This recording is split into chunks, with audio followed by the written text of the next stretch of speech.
vocês, viu, gente? Só que eu sou a pior das... Eu já tô filmando. Então tá tudo certo. Mas daí, quando você for falar, quero que você... Aí eu dou na mão deles aqui, ó. Agora eu vou pro Bruno. Agora vai ser. É, o Bruno filma. Isso, eu filmo, eu sou bom.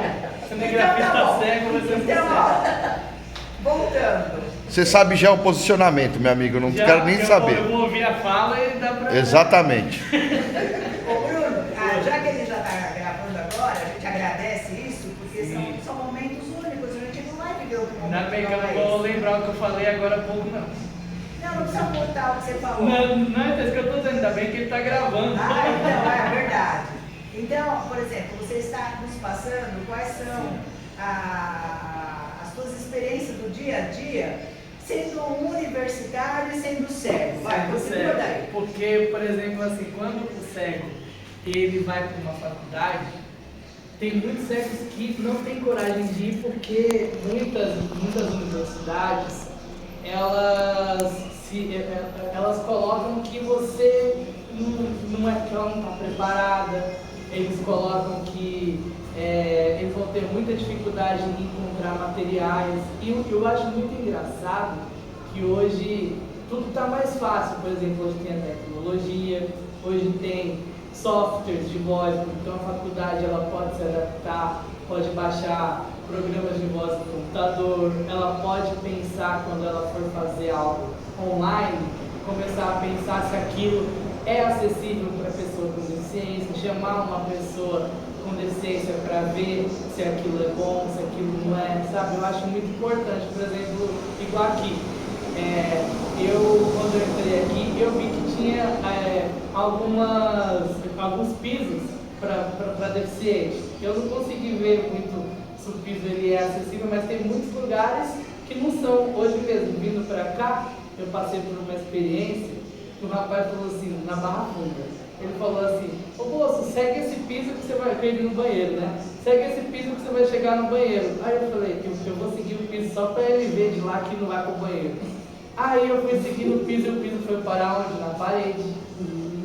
Então, são coisas que não é difícil você adaptar. E não é só, igual esses dias onde eu trabalho, eu conversei com o pessoal lá, que eles deveriam arrumar as adequações do prédio para eles colocarem mais piso para a pessoa com deficiência visual, que vai lá. Aí ele falou assim para mim, porque já tem o piso, só que o piso ele vai da entrada do prédio até a catraca, depois não tem mais. Então, se o cara pegar o elevador para ir para os departamentos, não tem piso. Aí eu falei para ele, mas por que vocês não colocam o piso nos andares? Aí ele falou, não, então tá bom, a gente está vendo, vamos colocar lá no seu andar para você. Aí eu falei, mas eu não preciso de piso, porque assim, é como a nossa casa. Se a gente vai em determinados lugares todos os dias, a gente decora o caminho. Se eu vim aqui uma semana, se eu vim aqui todos os dias, uma semana andando aqui na faculdade toda, eu decoro cada cantinho, cada degrau, cada elevador, cada andar, porque isso é questão de convivência. Então eu falo sempre, né, que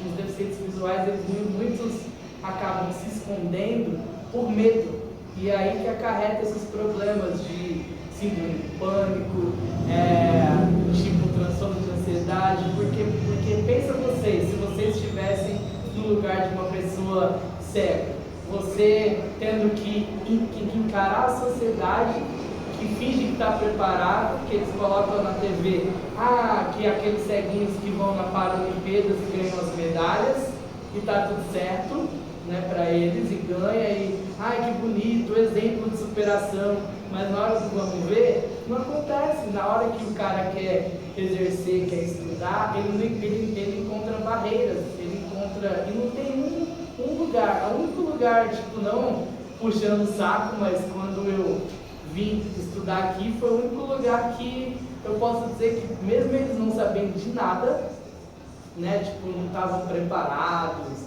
não tinham materiais. Eu até no começo, eu até acabei pegando uma DP no começo do curso, só que não foi culpa minha que aconteceu. Essa DP, porque o site da faculdade, eu não estava conseguindo fazer as avaliações. Eu tentava entrar, E eu falei, ué, mas como que eu vou fazer? Inclusive tinha uma atividade para fazer que era um gráfico. Aí eu falei, ixi, consegue fazer gráfico, não dá, né? Mas até aí tudo bem. Agora, as outras coisas, o site estava muito inacessível. Aí eu entrei em contato com a faculdade e falei, então, o site de vocês não está rolando, o segundo trimestre já acabou e eu não consegui fazer atividade nenhuma do professor, e o professor também não sabia qual era cego, né? Então, porque... Ô, Bruno, Oi? você utiliza Braille ainda? Como é que funciona? Como é que está Então, esse sistema do Braille Então, hoje? o Braille é algo que hoje está se perdendo muito, porque o Braille está se acabando, porque depois que criou as tecnologias, então se ficou muito mais fácil, porque, por exemplo, hoje em dia tem muita gente que não sabe o Braille, certo? Tem muita gente que não conhece o Braille. E aí, quando você utiliza as tecnologias, você está igual a todo mundo. Por exemplo, eu estou aqui fazendo faculdade, aí aparece lá a avaliação conclusiva, tá? Avaliação 2, avaliação 1. Se eu fosse Braille, imagina como que ia ser se o professor, se eu estivesse fazendo presencial, eu fazendo Braille, como que a pessoa ia ler?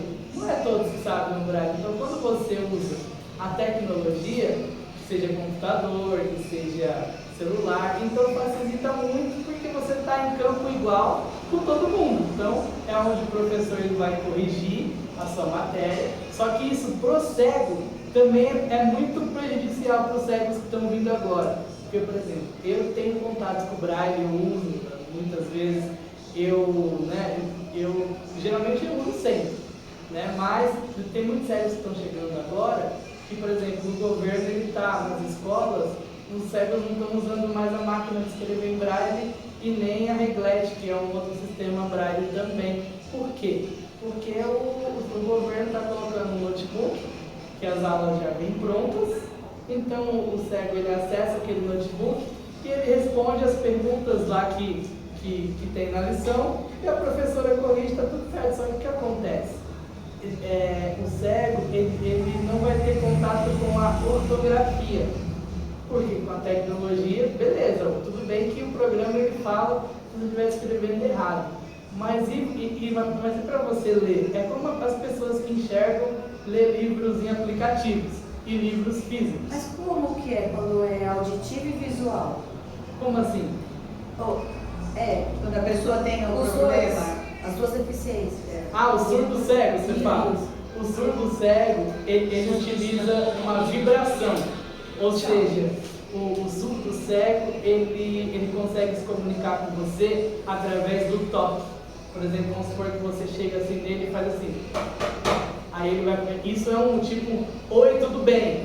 É um código. É um código Morse, né? Isso, é como se fosse um código para ele te entender, porque ele é surdo cego. Então ele usa a língua de sinais também, mas ele vai pegar a sua mão para ver o sinal que você está fazendo. É assim que é. E quantos livros escritos para sua necessidade você encontrou aqui na faculdade?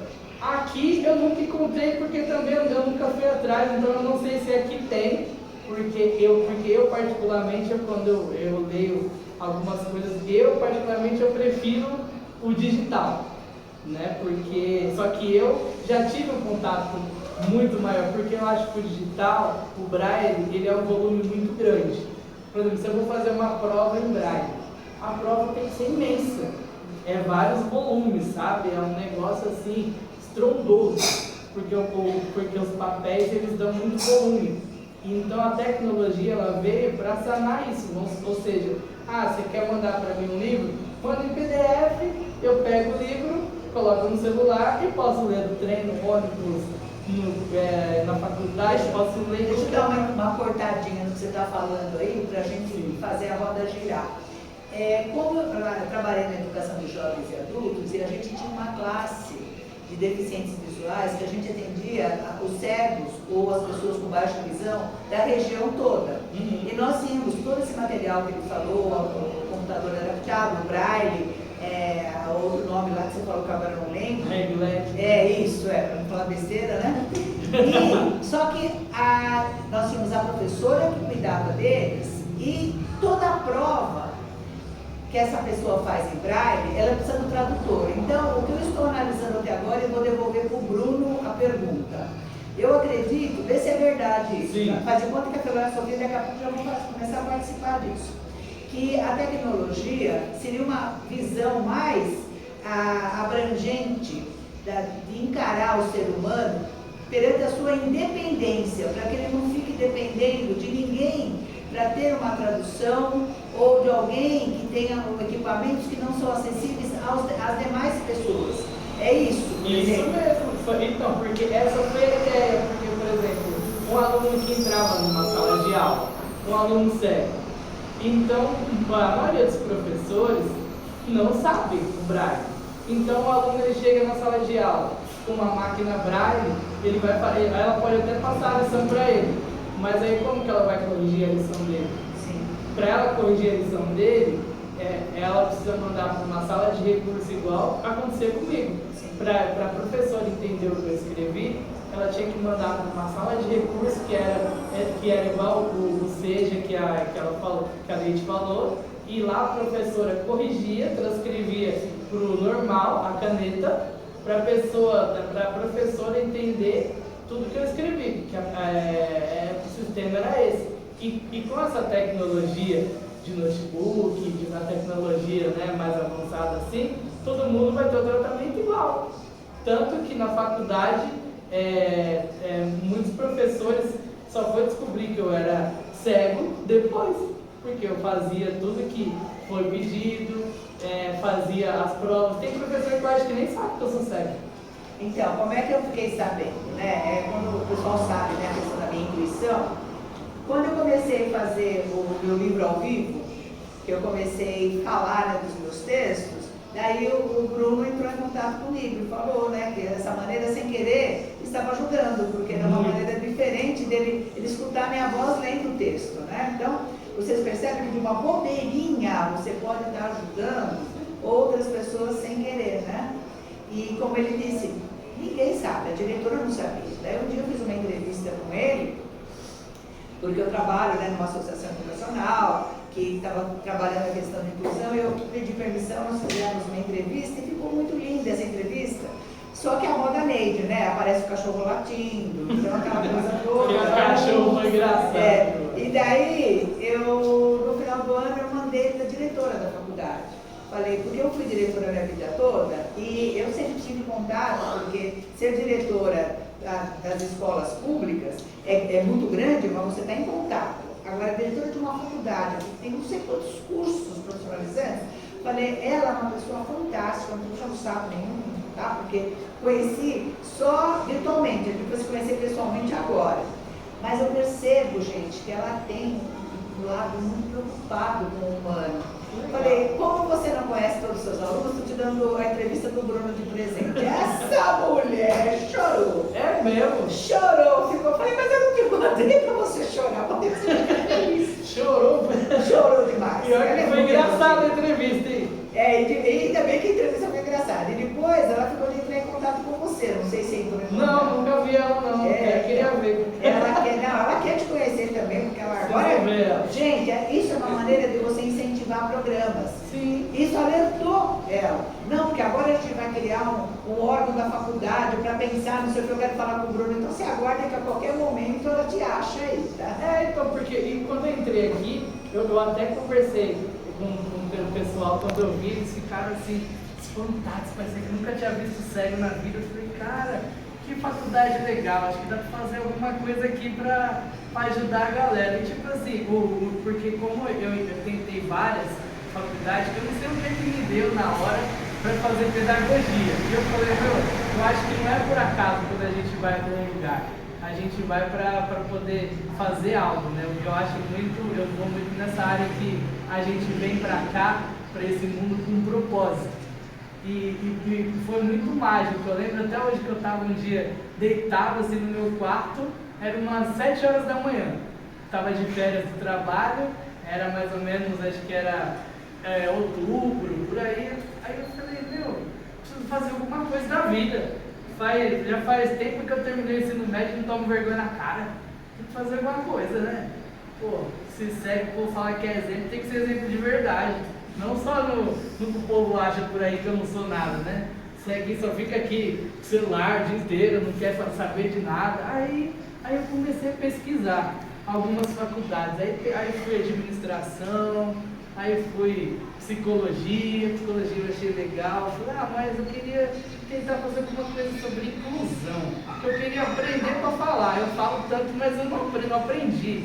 E aí eu fui ver a ementa de um curso de pedagogia.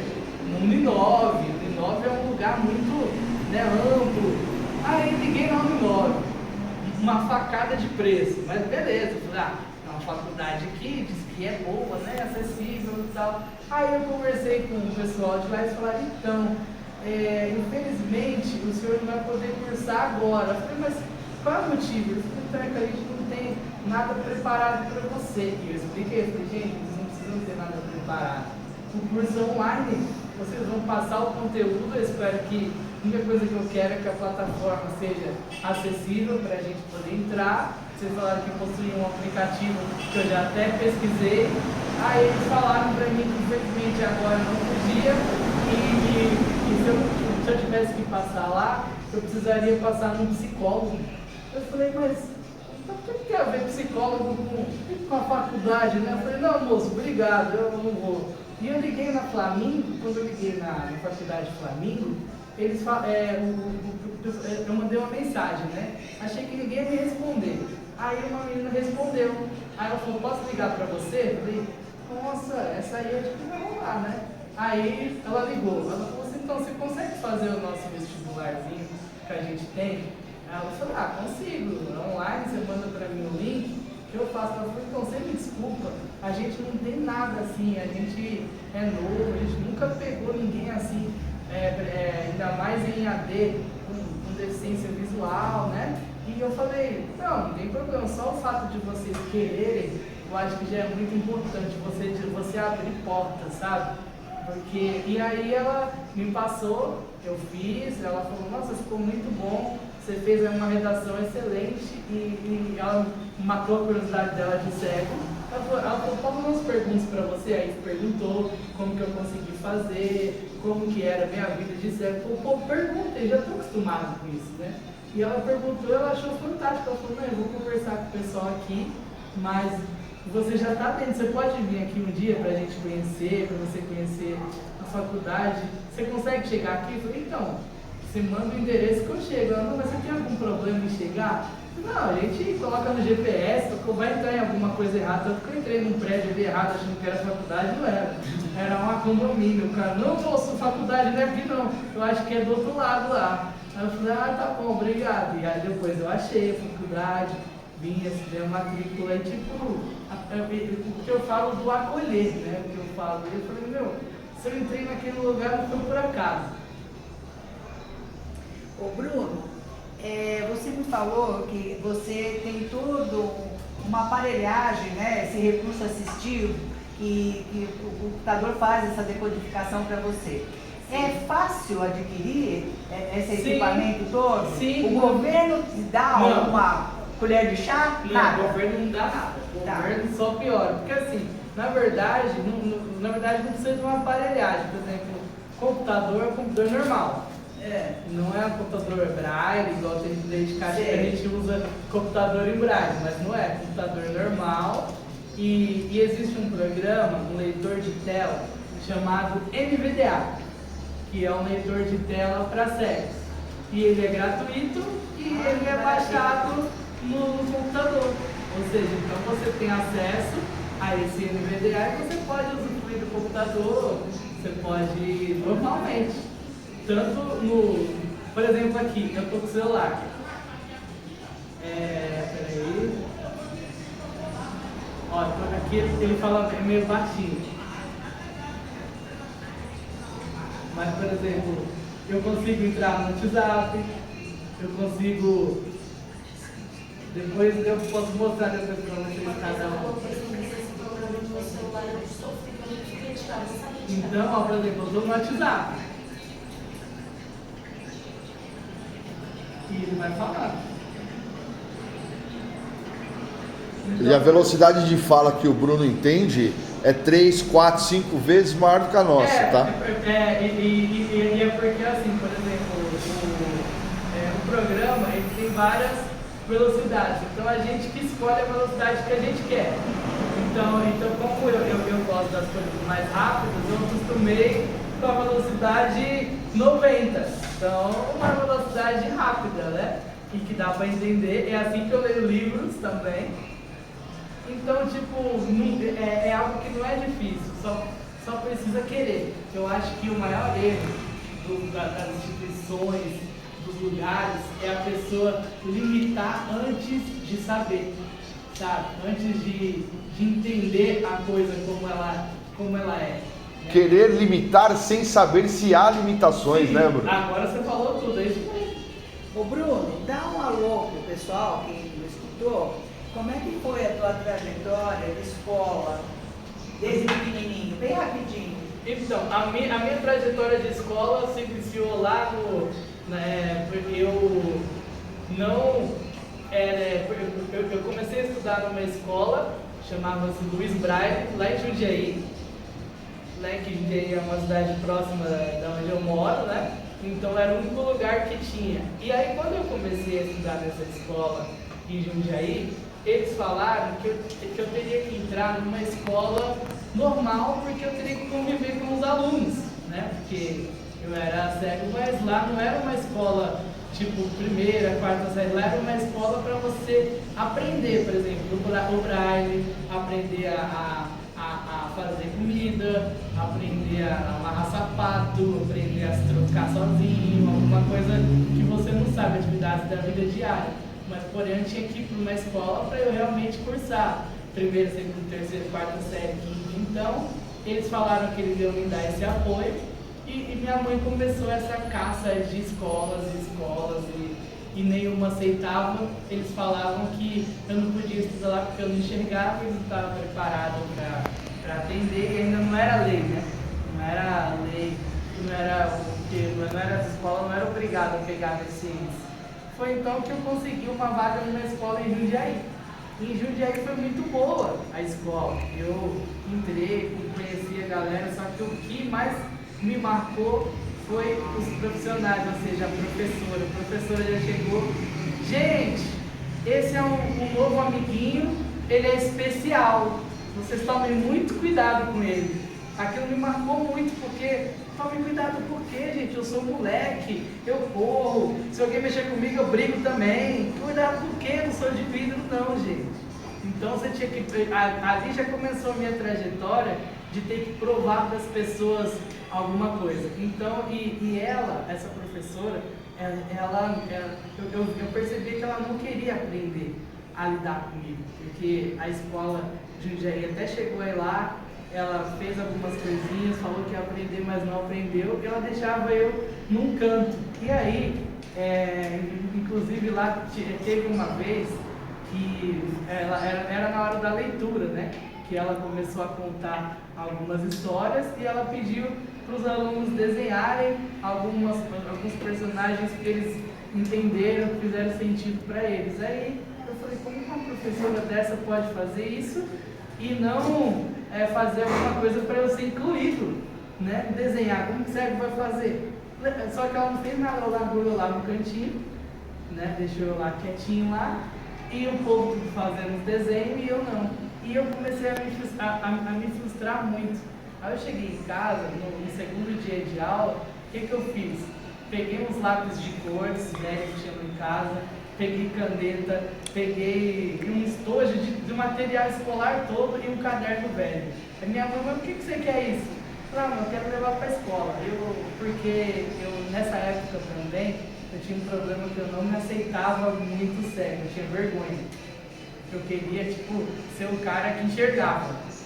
Então, o que eu fiz? Levei essas coisas para a escola só para ter o prazer de um aluno chegar em mim e falar assim, Bruno, empresta o computador, empresta o lápis, empresta a caneta. E eu pegava aquele caderno e ficava fingindo que estava escrevendo, colocando qualquer coisa, assim, aí pulava de página. Sei que eu enchia o negócio de de várias coisas e ficava assim. E assim eu fiquei naquela escola um tempão, só que tudo começou aí eu terminei o prézinho, né? E fui pro primeira série.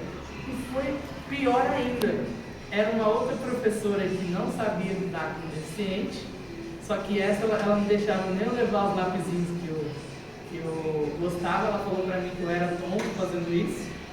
Falou que eu não podia, era besta, que eu não enxergava para aquele lápis.